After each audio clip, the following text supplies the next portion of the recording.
BYU Sports Nation live on a Monday here in Studio B. I am Spencer Linton, teamed up alongside Jarom Jordan for your day-to-day BYU Sports play-by-play. It is our privilege now, with those swaggy black uniforms in mind, to bring in a guy who's not going to assess the uniforms per se, but he will assess the football this week between the Golden Domers and BYU. He is ESPN's Trevor Matich, joining us for another Matich Monday. Trevor, here we go. Notre Dame week for BYU. The Cougars trying to get to 5-1 as the 16th ranked team in the country, but they're a 3-point underdog. What do you think of the line that has BYU as an underdog against Notre Dame? I think that's kind of fair. ESPN's Football Power Index, the FPI, gives BYU only a 30% chance to win this game. And that takes into account a whole lot of things. So that 3-point underdog actually seems to be pretty fair. Okay, BYU Notre Dame. We've got the line. We've got 5 games worth. Notre Dame had a bye. Their offense woke up against North Carolina. Granted, they gave up a bunch of points too. What do you think of this matchup, especially after BYU coming off of 2 wins at home, but a lot of the fan base feels like, and us, feels like they could have done more? This actually is a pretty good matchup in favor of BYU, at least when you look at their offense against the Notre Dame defense. The Notre Dame defense is the strength of their team, but the teams that have done the best against them have been able to throw the ball down the field.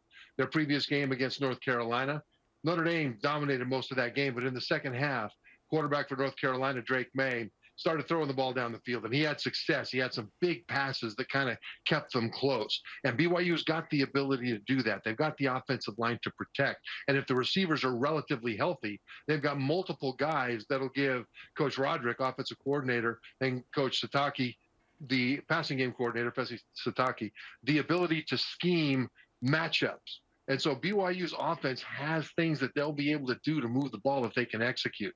On the other side of the ball, it's the opposite.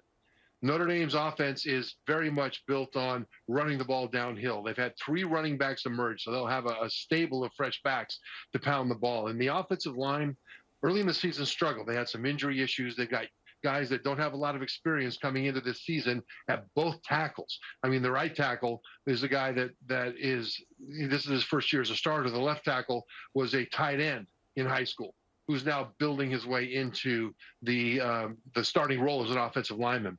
And so the offensive line of Notre Dame has gotten better as the season's grown. And against North Carolina, they started really pounding the ball. It seems like they've matured a lot. Now, you can say that North Carolina's defense not that great, but BYU's defense has not shown itself to be as good as they expected to be at stopping the run. So that Notre Dame rushing attack will be key for the BYU defense. They've got to limit that, or else Notre Dame will just grind out the clock. Trevor, the question is, how does BYU's defensive front do that against a team like Notre Dame when the Cougars have looked definitely exploitable versus Wyoming and Utah State? What changes need to happen across the defensive front to be able to stop a running attack like Notre Dame has? Well, first, knock off the penalties. Quit jumping off sides. Stop it with the personal fouls. Don't hurt yourself. Notre Dame will do plenty to try to hurt you in terms of your football success. And then you've got to be really stout on that defensive line. I wouldn't worry too much about the downfield passing game for Notre Dame until they prove they can hit it, because they've got their backup quarterback in, Drew Pine, and he's been efficient, but he doesn't have that big arm. And the receivers on the outside for Notre Dame are a work in progress. Where they're strong is in the passing game, is it to the tight end and to the running back. So Michael Mayer is one of the best tight ends in the country for Notre Dame, and they're going to throw the ball to him a lot, right? So they've got to worry about that. They've got to come up and gum up the short passing lanes and the line of scrimmage to stop that running game. So that's what they've got to do, and they've got to trust the corners to be able to lock up in man coverage. If they can do that, then BYU can bring extra guys up to the line. They can do run stunts and stunt up in the line. They can bring extra guys up to help with Michael Mayer. And that really is the key to success for BYU's defense. We talk about stopping the run. The defensive line has to be stout and in the right place, all that stuff. But if the BYU corners can lock down on the wide receivers and limit big plays, then the other guys can come up and do stuff that'll help compensate for the talent that Notre Dame is going to bring against them. I'm interested to watch the matchup with the guy you just mentioned, tight end Michael Mayer, Mel Kiper's #1 tight end in the country. He's got 22 catches for 233 and 3 touchdowns, which is half of their receiving touchdowns, by the way. He's super legit. How do you feel like BYU matches up with him? And is there an individual that can guard him? No, I don't think there's one guy on BYU's team that can guard him just because he's bigger and stronger than the guys that could run with him. And he's too much of a route runner. He's got too much speed for the guys that are big enough to be able to actually physically match up with him. So that's a problem. That means that what they'll have to do is make sure that whoever is covering him be close enough to him that two things happen. Number one, Drew Pine, the quarterback, has to make a precision throw. And that usually will mean something up high where Mayer, if he can get up there and get it, there's not a whole lot BYU can do about it. The second thing is that when Mayer does make a catch, tackle him right there. Don't miss a tackle and let him run for another 20 yards. So he's a guy that you don't stop. Michael Mayer is a guy you need to limit. Where does BYU have a clear advantage against Notre Dame, in your opinion, Trevor? I think there's two clear advantages. One is the outside cover guys against Notre Dame's outside receivers. The second one is Jaron Hall. BYU is in much better shape than Notre Dame at quarterback. This is no disrespect to Drew Pine, but he's a backup who came in off the bench who doesn't have the experience of Hall, and he certainly doesn't have the big arm and downfield accuracy of Hall. That's the big difference. So that's why BYU's defense can afford to not sell out to get pressure on the quarterback, but Notre Dame's defense had better get pressure on the quarterback. And BYU's offensive line has been criticized for disappearing in the running game at times, and some of that's fair, some of it's not. But nobody disputes that BYU's offensive line is outstanding at protecting the quarterback. And so really the key for the win for BYU is for Jaron Hall to remain clean in terms of his ability to step into throws and have a clean pocket, and let him be his best quarterback. Let him excel to the level of his capability. And if they do that, BYU does have a good chance to win this game. Do you feel like BYU has to establish the run to be able to win, or can Jaron Hall carry BYU to victory with the pass alone? I think that he can carry them to victory with the pass alone if he gets protection.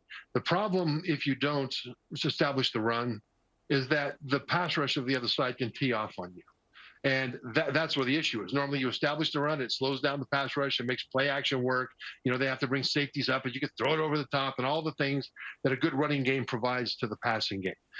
But Jaron Hall is so good, and the young receivers of BYU have established themselves as being dangerous so well. And then you got the emergence of a stable of running backs that can do different things. That if you give Hall time to work, that I think he'd be able to overcome that. Now, it would put more stress on the offensive line if they can't run, because now Notre Dame's defensive front will play the run on the way to the quarterback. I mean, they'll just tee off to get upfield, and if there's a running back there, they'll go, oh, and try to tackle him like that and let the linebackers clean up behind him. It's better if you can establish the run. But this is a tough Notre Dame defense, and so establishing the run would be it's doable for BYU, but it would be a great accomplishment because it's an outstanding opponent. Trevor, when you look back at BYU's win on Thursday against Utah State, without question, it was an ugly win. BYU was a 24-point favorite. They win by 12, but the Cougars found a way to win, unlike several other teams in the top 25 in a turbulent weekend who did not figure out how to win. So is there just value in just getting the win regardless of how ugly or clean it is when you're just trying to stay nationally relevant like a team like BYU is trying to do? Ultimately, getting the win is the most important thing. Survive and advance. I mean, look at what happened to Georgia. Georgia goes on the road to Missouri. Missouri hits them in the mouth. It was a tricky matchup for Georgia. Missouri just attacked the line of scrimmage and got into the backfield and disrupted the passing game and the running game from their own backfield. And then the defensive backs of Missouri jumped all over the Georgia receivers so that they had to have that precision pass, and there weren't very many yards after the catch. But at halftime, Georgia made some outstanding adjustments. The leadership stepped up, and they clawed their way back to win that game. That is kind of like what happened to BYU. They ran into an opponent in Utah State that had a new starting quarterback. They brought in some new zone concept, option concept stuff that BYU didn't know to expect from them necessarily. And it kind of rocked BYU back on their heels. The leadership showed up at halftime and they clawed their way back. So there's a lot of value in that. However, BYU missed an opportunity. They missed an opportunity to be more disciplined, to be more focused, to not hurt themselves as much as they have this year. I mean, they're one of the most penalized teams in the entire nation in college football. And some penalties are inevitable. I mean, you'll have a holding call, a defensive pass interference. Sometimes you'll have a slightly late hit out of bounds. Not egregious, but just slightly because you're just flying around. And these kinds of things happen, okay. But pre-snap penalties are unacceptable. False starts at home, defense jumping off sides, never. And then personal fouls, never, ever.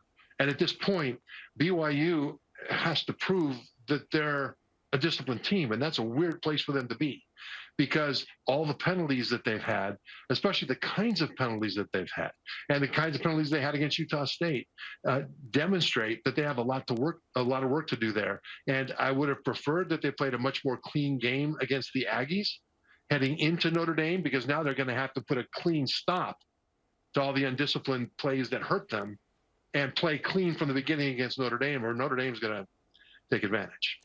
I'm going to give you a stat before I ask you a question. Since the start of 2019, BYU's 23-1 when the kickoff time is 6 p.m. or later, local to the game site. With that said, BYU and Arkansas, 1:30 Mountain Time coming up next week. What do you think of that kick time? That's great. It's fine. I mean, BYU, yeah, okay, they do great at night games. That's great, but football is football. And I can see if they went, to the East Coast and there was an issue with, or the West Coast, I guess it would be. Anyway, teams that travel against the time zone and they end up starting much earlier than they expected in terms of their body clock, that's an issue. This is not. You're talking about 1:30 Mountain Time. That's fine. And so I think that BYU has a chance to have a massive game in a featured national window. And I think that's a great opportunity for the team. And this Notre Dame game, FPI, Football Power Index, gives BYU only a 30% chance to win. But from this moment in time, and this will all change as time goes on, they are favored by FPI in all the remaining games. And so it's an interesting thing that Arkansas game starting at 1:30, BYU right now will be favored by FPI in that game, regardless of the game start. A great point. BYU hoping they can establish some Lavelle Edwards Stadium magic even in the afternoon against Arkansas. But first, Notre Dame this Saturday in Las Vegas. Trevor, we appreciate the time as always. Thanks, guys.